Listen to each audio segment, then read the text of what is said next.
Saturday live on Dublin's easy place to relax. Sunshine 106.8. Sunshine 106.8.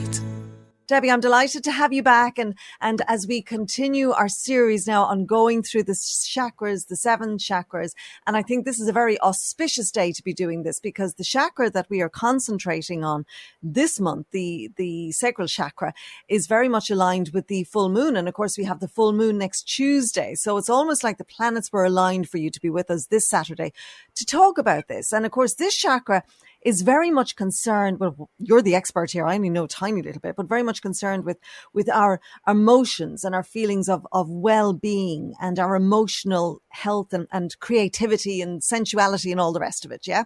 Yes, that's correct. And thank you, Carol. Great to be back on with you again. The sacral chakra, it's a very powerful, as they all are, chakra. It's located 1.5 inches below the belly button, and it governs your creative force. It's the creative center of the body. It's a really, really beautiful, powerful part of the body. It's where everything begins, believe it or not, from Big Bang to Baby's Cry. Every inspiration you have in relation to your creative energies, it all begins in this part. The color of this part of the body will be a beautiful golden orange color. The sacral chakra also is very much aligned with the emotions, as you said, your emotional body. So we'll often, it's very normal to carry emotions in this part for us. If we haven't dealt with something, or if we haven't really had an opportunity to heal something, we'll often hold emotions here. And this can have an impact upon the creative forces within us. But never worry, because there are always ways of realigning yourself. And I will speak about that in a minute. You can think of this part of the body as a place where we experience emotional joy, pleasure, intimacy, even our connection or our desire for food. It's a place of appreciation for the simple things. That's what this part of the body is aligned to. It's also associated with the element of water. And if we have any repressed or suppressed emotions, we can often store them in this part of the body. And something that many people won't be aware of or won't know of in relation to this part of the body is that the moon has a very powerful impact upon the sacral chakra, or as I'd call it, the sacred body. And the reason being, if you consider that what the moon will do for our tides, our high tide, full moon, high tide. And so oftentimes, and it's been well documented, many people will experience the full moons. They'll really feel it in themselves. And so it's very common also that women will naturally, their cycles will naturally align back to the moon cycles. It's a very powerful part of the body for creativity, as I said. And in fact, it's a very sacred part of the body. Our connection to our sacred energies, our sacred sexuality or sensuality is here as well. And sometimes as well, we may be holding a little bit of grief in this part of the body. If, for example, you have experienced a loss, or maybe the loss of a life, or made decisions in relation to things that you couldn't share in your life for whatever reason, we will hold that as an emotional wound within us sometimes. So it's a part of the body that is very, very sacred. It's very creative. It governs our pleasure and everything else, but also one where often we hide or hold hidden hurt from previous experiences.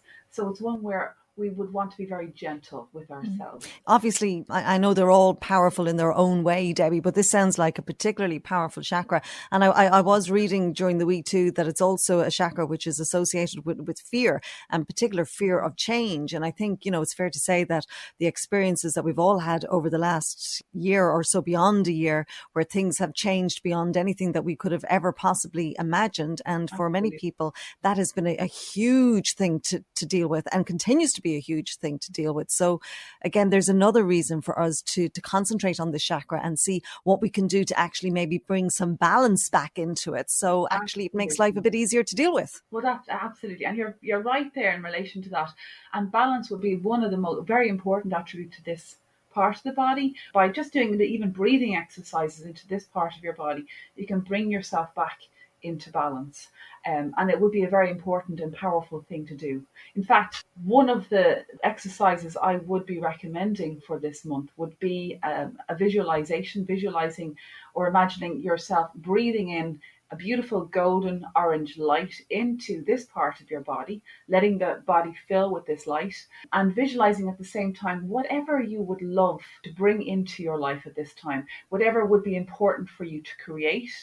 Because as we approach any full moon, it's an opportunity for you to focus on what you would most want to manifest. And at the full moon, the sacred body, the sacral, is most potent. It's most powerful. Whether you're a man or a woman, this is your creative force, and this is the part of you that is going to be most activated coming up to a full moon. And so it's an amazing time for focusing upon a life or as you said, change, or your manifestational abilities, what it would be that you'd love to create and experience, not only for this full moon, but any time there's a full moon, in the days coming up to it, leading up to it. It's really, really a very potent time of manifestation, of creativity, of allowing yourself to come full circle, come into your power. And this part of you is most activated, most powerful, and most potent in these coming days. So you take time, Debbie, as you were saying there, to just take some time out, maybe from today, right through next Tuesday, maybe even a couple of days beyond Tuesday, to just sit with yourself, maybe do some meditation. Imagine this wonderful energy going into your sacral chakra. And I remember last month when we talked about the root chakra, you were talking about using red jasper, I think, as a crystal to help you, to ground yourself. I'm going to assume you would recommend a crystal to use for this too, because you love your crystals. You of them. Oh God, we could be here for the next how long? Yes, I could. I have one. I've got two. I have four, but I have two in particular I'm going to speak about. And the first one will be one of my more favorite ones for this part of the body, and this will be called the carnelian. It's kind of a translucent orange crystal. It's amazing for motivation, endurance, for leadership and courage. It's a powerful crystal for fertility. And any clients that I will have coming to me that are in the process of conception, that are pregnant, that are new mammies or daddies, I would recommend the carnelian crystal. And also it boosts, and many people will be interested here, it boosts passion and your intuition, self-belief, confidence. So I find it's a great crystal to work with. And if you're going to work with this, particularly coming up to the full moon, would be a great time. If you had a piece of crystal, the carnelian, and maybe you've done a little clearance on it by putting it in sea salt water, maybe for a few hours or overnight, and holding that when you're doing your visualization would be powerful. And also, just as a side note about crystals, I'll get on to the other crystal now. People often charge their crystals at the full moon. So by that I mean, if you consider your mobile phone, the battery will go if you're using it for a period of time. Crystals are a tiny bit like that, in that their energy will dissipate. If you're using them all the time, they absorb energy and they radiate energy. And so it's a really good idea to put them out, pop them out night before, night of, or night after a full moon, and that will give them an opportunity just to charge, just to absorb the energies of the earth and the moon. And I find that they're quite powerful afterwards to work with. Another moonstone, or a stone crystal that I would recommend is called the moonstone. Fabulous. Another crystal actually would be really good for those that are looking to conceive. And when I say conceive, with the carnelian and the moonstone, I don't mean only conception of babies or anything. I mean conception of a new way of being, a new life, a new way of life. So they're powerful. The moonstone's very aligned to the feminine energies. It's a gorgeous stone in supporting, as I said, those that are carrying, that are gestating a dream, a desire, a new life, or a new way of life. It's very good for protection for people traveling at nighttime as well, childbirth, voyaging at sea, anything like that. It's a gorgeous crystal to work with. And the last two, I'm only briefly mentioning these, I'm not going to say too much about them, would be the orange calcite, good for healing emotional issues, and sunstone, which is good for luck, good fortune, and clears energies in all the chakras, not only the sacral. You can pop it on your tummy, you can pop it in your trousers, like if you've got pockets, you can pop it because it would be quite close to the tummy then as well. Or you wear it in a chain around your neck. Some people will pop it when they're sleeping at night time, they'll put it under their pillow, or even under the mattress where their tummy would be. That's a good place to put it as well, for it to help and support, to shine its vibrational light, as they will say, up through you. It's something just to bear in mind. An angelic connection as well, because you do a lot of work with angels. So is there a particular angel that would be associated with this too? Oh, sure. Here we go. I could chat away here. There's the Archangel Gabriel, who I absolutely love. Gabriel often comes in as a golden orange, although a white ray. Often people will see a white ray with Gabriel, but I'll often experience Gabriel as golden orange, or this might sound strange to some people listening, but tingling. If you invoke Gabriel, sometimes I get a tingling or pins and needles in my hands or my body when this Archangel steps in, and Gabriel is fabulous. I will always work with Gabriel when working with anyone who has issues in this part of the body, be them sexual issues, be them issues with creating or digestive issues, fertility issues. Gabriel's amazing for anyone who teaches as a communicator.